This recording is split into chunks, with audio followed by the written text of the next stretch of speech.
میں نے ان لوگوں کو خوش کرنے کے لیے نہیں بلکہ لائق، بہادر اور بھروسے کے قابل سمجھ کر اونچے عہدوں پر مقرر کیا ہے۔ میں اپنے خاندان والوں سے واقعی محبت کرتا ہوں، لیکن ان کی خاطر ظالم نہیں بن سکتا۔ میں صرف ان کے وہی حق ادا کرتا ہوں جو واجب ہیں۔ ان کو دل کھول کر دیتا ہوں تو بیت المال سے نہیں، اپنے ذاتی مال سے دیتا ہوں۔ مسلمانوں کا مال میں اپنے لیے حلال سمجھتا ہوں، نہ کسی دوسرے کے لیے۔ طرابلس کی لڑائی میں اسلامی فوج کے سپاہ سالار تھے عبداللہ بن سعد۔ میں نے ان سے وعدہ کیا تھا اگر آپ لڑائی میں کامیاب ہوئے تو غنیمت کا 5واں حصہ آپ کو دیا جائے گا۔ فتح کے بعد میں نے اپنے وعدے کے مطابق یہ حصہ انہیں دے دیا، لیکن جب دوسرے مسلمانوں نے اس بات کو پسند نہ کیا تو میں نے یہ حصہ ان سے واپس لے کر بیت المال میں جمع کرا دیا۔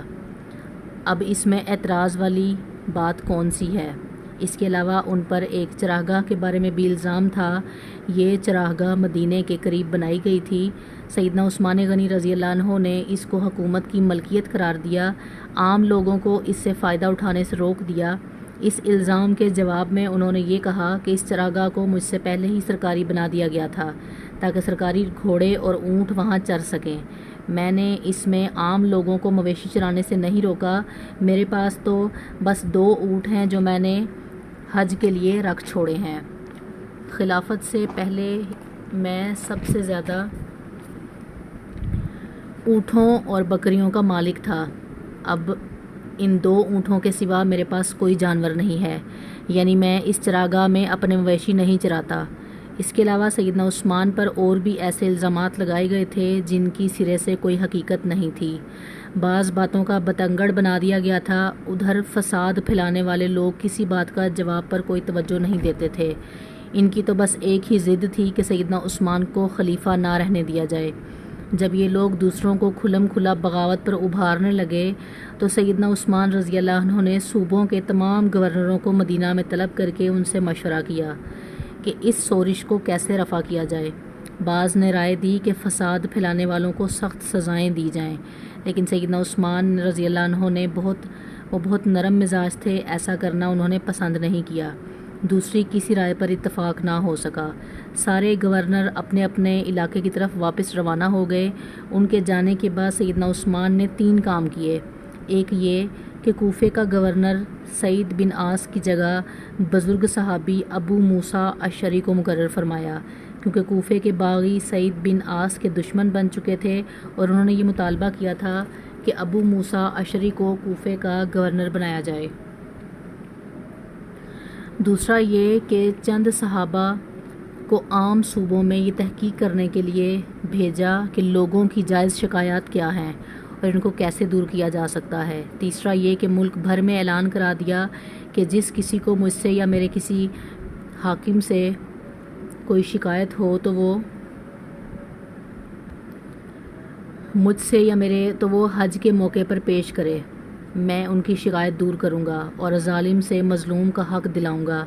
جس وقت سیدنا عثمان حالات کو سدھارنے کی یہ کوشش فرما رہے تھے، عین اس وقت دوسری طرف مصر، کوفہ اور بصرہ کے سازشی لوگوں نے آپس میں خطوط لکھ کر خفیہ طریقے سے یہ طے کیا کہ اچانک مدینے پہنچ کر تلوار کے زور پر سیدنا عثمان سے یہ مطالبات منوائے جائیں۔ آخر یہ لوگ، جن کی تعداد ہزاروں میں تھی، ایک ہی وقت مدینے پہنچے۔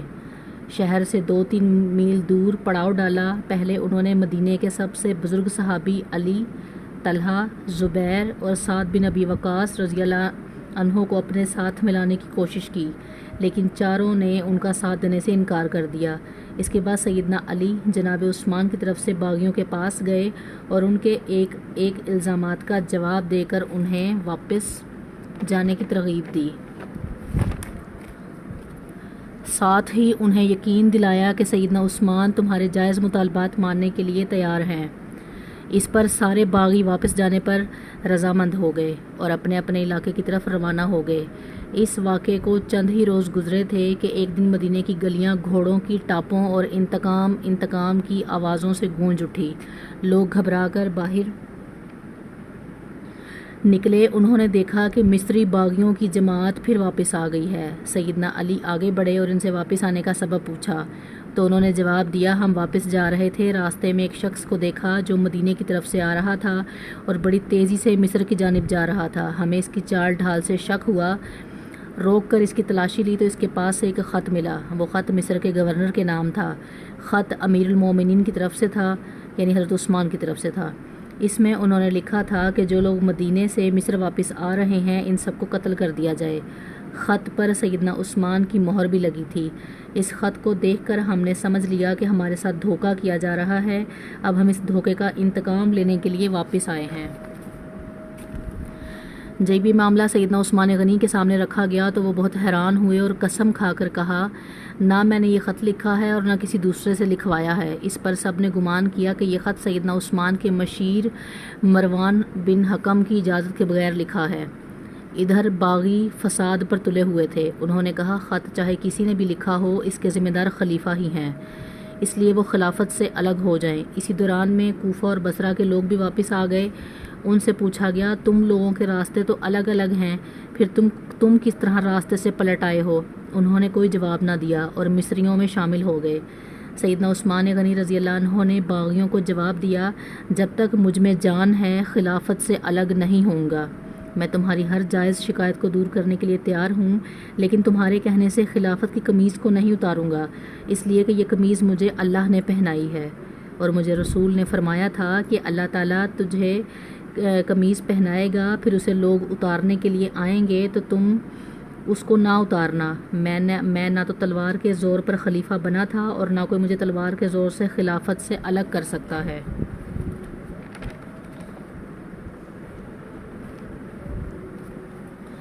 میں رسول اللہ صلی اللہ علیہ وسلم کی نصیحت کے مطابق آخری دم تک صبر کروں گا۔ ان کا یہ جواب سن کر سارے باغی بھاگے اور سیدنا عثمان کے گھر کو گھیرے میں لے لیا۔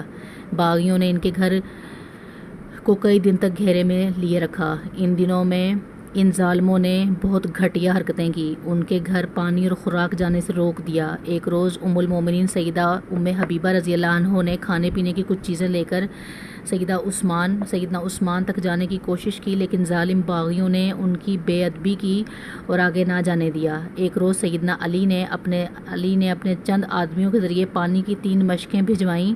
ان آدمیوں کو باغیوں نے روکا، لیکن وہ لڑ بھڑ کر اور کئی زخم کھا کر پانی کی مشکیں اندر لے جانے میں کامیاب ہو گئے۔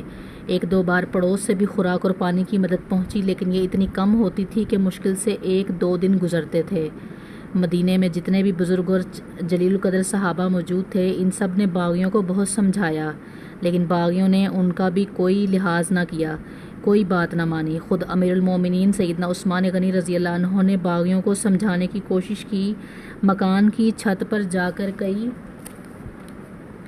کئی مرتبہ بہت بااثر تقاریر کی، انہیں یاد دلایا کہ رسول اللہ صلی اللہ علیہ وسلم جب مدینہ تشریف لائے تھے تو مسجد نبوی کے لیے جگہ تنگ تھی۔ آپ نے اعلان فرمایا تھا کہ جو شخص مسجد کے لیے زمین خریدے گا اسے جنت ملے گی۔ میں نے ہی یہ جگہ خرید کر مسجد میں شامل کی تھی، لیکن آج تم مجھے اس مسجد میں نماز پڑھنے سے روکتے ہو۔ ہجرت کے بعد سارے مدینے میں بس ایک ہی کنواں تھا۔ رسول کریم صلی اللہ علیہ وسلم نے اعلان فرمایا تھا کہ جو شخص اس کنویں کو خرید کر مسلمانوں کے لیے پانی عام کرے گا اس کے لیے جنت ہے۔ کیا تمہیں علم نہیں کہ میں نے ہی یہ کنواں خرید کر مسلمانوں کے لیے وقف کیا تھا، لیکن آج تم نے مجھ پر اس کا پانی بند کر دیا ہے۔ رسول کریم صلی اللہ علیہ وسلم کے ساتھ میرا کیا تعلق تھا؟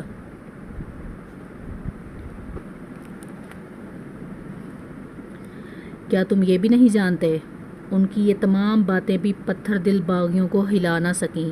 ان ظالموں نے امیر المومنین کے مکان کو آنے والے تمام راستے پر پہرے بٹھا دیے تاکہ مدینے کے لوگ ان کی مدد کو نہ پہنچ سکیں۔ پھر بھی 700 بہادر مسلمان ہتھیار لگا کر کسی نہ کسی طرح سیدنا عثمان غنی رضی اللہ عنہ کے پاس پہنچ گئے اور امیر المومنین سے کہا، اگر آپ اجازت دیں تو ہم ان باغیوں سے لڑیں۔ اس پر عثمان غنی رضی اللہ عنہ نے فرمایا، میں تم لوگوں کو اللہ کا واسطہ دیتا ہوں کہ کوئی شخص میری خاطر اپنا خون نہ بہائے۔ اس پر چند نوجوانوں کے سوا نہ چاہتے ہوئے بھی باقی لوگ واپس چلے گئے۔ سیدنا عثمان غنی نے یہ بھی پسند نہ فرمایا کہ رسول اللہ صلی اللہ علیہ وسلم کے شہر کو چھوڑ کر کسی دوسرے شہر چلے جائیں۔ وہ تمام مصیبتیں صبر اور شکر سے برداشت کرتے رہے، لیکن گوارا نہ کیا کہ لوگ ان کی خاطر ایک دوسرے کا خون بہائیں۔ ادھر مدینے میں یہ ہو رہا تھا، ادھر مکے میں حج ہو رہا تھا۔ اکثر لوگ حج کے لیے گئے ہوئے تھے۔ باغی بھی یہ سوچ رہے تھے کہ حج کے بعد لوگ مدینے کا رخ کریں گے اور موقع ہاتھ سے نکل جائے گا، چنانچہ وہ سیدنا عثمان غنی کے قتل کا مشورہ کرنے لگے۔ سیدنا عثمان کو جب ان کے ارادے کی خبر ہوئی تو انہوں نے مکان کی چھت پر کھڑے ہو کر باغیوں کے سامنے یہ تقریر کی: لوگو، آخر تم مجھے کس جرم میں قتل کرنا چاہتے ہو؟ اسلام 3 صورتوں کے علاوہ کسی مسلمان کو قتل کرنے کی اجازت نہیں دیتا، یا تو وہ اسلام لانے کے بعد اس سے پھر جائے، یا شادی کے بعد بدکاری کرے، یا کسی کو جان بوجھ کر قتل کرے۔ اللہ کی قسم، میں نے ان تینوں میں سے کوئی گناہ نہیں کیا، پھر تم میرے خون کے پیاسے کیوں ہو؟ باغیوں پر اس تقریر کا بھی کوئی اثر نہ ہوا۔ انہوں نے 18 ذی الحج 35 ہجری کو امیر المومنین کے مکان پر حملہ کر دیا۔ گھر کے بڑے دروازے پر حسن بن علی، عبداللہ بن زبیر، محمد بن طلحہ رضی اللہ عنہ اور کچھ دوسرے نوجوان پہرا دے رہے تھے۔ انہوں نے باغیوں کا زبردست مقابلہ کیا اور زخم کھا کر بھی ان کو اندر داخل ہونے نہیں دیا۔ اب 4 باغی ساتھ کے ایک مکان سے دیوار پھلانگ کر اندر داخل ہو گئے۔ اس وقت سیدنا عثمان غنی روزے سے تھے اور قرآن پاک کی تلاوت کر رہے تھے۔ ظالموں نے نیزے کی ایک سلاخ لوہے کی ایک سلاخ نیزے اور تلوار سے ان پر وار کیے۔ ان کی زوجہ محترمہ سیدہ نائلہ رضی اللہ عنہا انہیں بچانے کے لیے آگے بڑھیں تو تلوار کے وار سے ظالموں نے ان کی انگلیاں کاٹ دیں۔ اس طرح ظالموں نے 82 سالہ امیر المومنین سیدنا عثمان غنی رضی اللہ عنہ کو شہید کر دیا۔ انا للہ و انا الیہ راجعون۔ انہیں شہید کر دیا جنہوں نے خود کو بچانے کے لیے ان کا خون بہانا پسند نہیں فرمایا تھا، ورنہ وہ فوج بلا کر ان سب کو قتل کروا سکتے تھے۔ ان کا خون قرآن کے الفاظ پر گرا۔ وہ جمعے کا دن کا 3واں پہر تھا۔ ان کی شہادت کی خبر سن کر لوگ سناٹے میں آ گئے۔ ان کے گمان میں بھی نہیں تھا کہ بات یہاں تک پہنچ جائے گی۔ جنازہ رات کے وقت لے جایا گیا۔ ڈر تھا کہ باغی ان کے جسم مبارک کی بے حرمتی نہ کریں۔ اس مظلوم شہید کو جنت البقیع میں دفن کیا گیا۔ آپ بہت خوبصورت تھے، ہمیشہ صاف ستھرا لباس پہنتے تھے، لیکن ایسا لباس نہیں پہنتے تھے جس سے غرور پیدا ہو۔ گھر کے افراد کو بھی ایسا لباس پہننے نہیں دیتے تھے۔ غذا عام طور پر سادہ اور نرم کھاتے تھے۔ اپنی روزی کپڑے اور غلے وغیرہ سے کماتے تھے۔ بہت دیانتدار اور کامیاب تاجر تھے۔ اپنی دولت اللہ کے راستے میں خرچ کرتے رہتے تھے۔ بہت زیادہ صفائی پسند تھے۔ جس دن سے مسلمان ہوئے تھے ہر روز غسل فرماتے تھے۔ خوشبو بہت پسند تھی۔ فرض نمازوں اور روزوں کی سختی سے پابندی کرنے کے علاوہ نفلی عبادت بھی بہت زیادہ کرتے تھے۔ اکثر تیسرے دن روزہ رکھتے تھے۔ رات کو صرف اتنا کھاتے کہ انسان زندہ رہ سکے۔ بعض اوقات تو ساری رات عبادت میں گزار دیتے۔ قرآن مجید کی تلاوت کا بہت زیادہ شوق تھا۔ تلاوت کیے بغیر کوئی دن نہ گزرتا تھا۔ ہر سال حج کے لیے جاتے تھے۔ آخری سال باغیوں کے محاصرے کی وجہ سے نہ جا سکے۔ لکھنا پڑھنا جانتے تھے، وحی کی کتابت بھی کرتے تھے۔ وحی نازل ہوئی تو نبی کریم صلی اللہ علیہ وسلم انہیں لکھنے کے لیے بلاتے تھے۔ قرآن کے بہت بڑے عالم اور حافظ تھے۔ رسول کریم صلی اللہ علیہ وسلم کی 144 احادیث آپ کے ذریعے سے امت تک پہنچیں۔ شریعت کے مسائل سے بخوبی واقف تھے۔ لوگ ان سے مسئلہ پوچھتے تھے۔ نبی کریم صلی اللہ علیہ وسلم کی دوسری بیٹی سیدہ ام کلثوم کے بعد آپ نے کچھ اور نکاح بھی کیے۔ 9 یا 7 بیٹیاں اور 8 بیٹے ہوئے۔ 2 بیٹے بچپن ہی میں فوت ہو گئے۔ ان کے ایک بیٹے عوان نے بہت زیادہ شہرت پائی۔ بنو امیہ کی حکومت میں اونچے عہدوں پر کام کیا۔ حیا سیدنا عثمان کی طبیعت کا خاصہ تھی، حتیٰ کہ فرشتے بھی ان سے حیا کرتے تھے۔ اللہ کا خوف تھا۔ موت، قبر اور قیامت کا ہر وقت خیال رہتا تھا۔ آپ کی سخاوت انتہا کو پہنچی ہوئی تھی۔ کوئی دن ایسا نہیں گزرتا تھا جس میں آپ خیرات نہ کرتے ہوں۔ وہ اللہ کے اس ارشاد کی مکمل تصویر تھے: جو لوگ ضرورت مندوں کے لیے دل کو تنگ کیے بغیر اپنا مال خرچ کرتے ہیں وہی کامیاب ہیں۔ سیدنا عثمان غنی رضی اللہ عنہ نے بحر روما کنواں خرید کر مسلمانوں کے لیے عام کر دیا، مسجد نبوی کی توسیع کے لیے زمین خریدی، سیدنا علی رضی اللہ عنہ کی سیدنا فاطمہ سے شادی کے موقع آیا تو انہوں نے اپنی زرہ سیدنا عثمان کے ہاتھ 480 درہم میں بیچ دی۔ عثمان رضی اللہ عنہ نے اس رقم کے ساتھ وہ زرہ بھی انہیں تحفے میں دے دی۔ تبوک کے موقع پر ان کی دریا دلی کی انتہا نہ رہی۔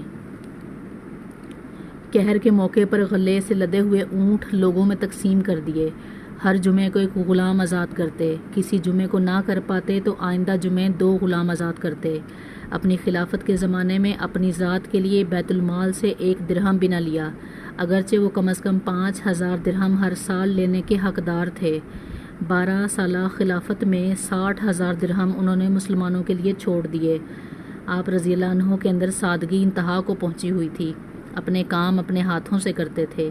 ایک مرتبہ ایک غلام نے سیدنا عثمان رضی اللہ عنہ کو دعوت دی، اس کی دعوت خوشی سے قبول کر لی۔ نہایت صابر تھے، تمام مصیبتیں نہایت صبر سے برداشت کی، اپنے حامیوں کو مخالفوں پر تلوار اٹھانے نہ دی۔ نبی کریم صلی اللہ علیہ وسلم سے آپ کو بے انتہا محبت تھی۔ ایک دن نبی کریم صلی اللہ علیہ وسلم گھر میں 4 دن کا فاقہ تھا۔ سیدنا عثمان غنی رضی اللہ عنہ کو پتہ چلا تو فوراً بہت سا آٹا، کھجوریں، 1 بکرا اور 300 درہم لے کر حضور کریم صلی اللہ علیہ وسلم کے گھر پہنچے۔ اس وقت آپ صلی اللہ علیہ وسلم گھر میں نہیں تھے۔ انہوں نے یہ چیزیں سیدنا عائشہ رضی اللہ عنہا کے حوالے کی۔ تھوڑی دیر بعد کچھ روٹیاں اور بھنا ہوا گوشت بھی دے آئے۔ نبی کریم صلی اللہ علیہ وسلم گھر تشریف لائے تو سیدنا عائشہ صدیقہ رضی اللہ عنہا نے آپ صلی اللہ علیہ وسلم کو بتایا کہ عثمان رضی اللہ عنہ یہ سامان دے گئے ہیں۔ آپ یہ سن کر گھر میں نہیں ٹھہرے، فوراً مسجد تشریف لے گئے اور ہاتھ اٹھا کر دعا مانگی، اے اللہ میں عثمان سے راضی ہو گیا ہوں، تو بھی عثمان سے راضی ہو جا۔ یہ الفاظ نبی کریم صلی اللہ علیہ وسلم نے 3 مرتبہ دہرائے۔ جس ہاتھ سے عثمان غنی رضی اللہ عنہ نے نبی کریم سے بیعت کی تھی، اس ہاتھ سے ساری زندگی گندی چیز کو نہیں چھوا۔ باغیوں کی سورش بڑی تو امیر معاویہ رضی اللہ عنہ نے پیشکش کی کہ آپ میرے پاس شام میں آ جائیں، یہاں آپ ہر طرح سے محفوظ رہیں گے۔ اس پر فرمایا کہ چاہے میری گردن کٹ جائے، میں رسول اللہ صلی اللہ علیہ وسلم کو نہیں چھوڑ سکتا۔ نبی کریم صلی اللہ علیہ وسلم کو بھی آپ سے اتنی ہی محبت تھی، اسی لیے اپنی 2 بیٹیاں آپ کے نکاح میں دیں۔ سیدنا عثمان رضی اللہ عنہ ان 10 صحابہ میں سے ایک ہیں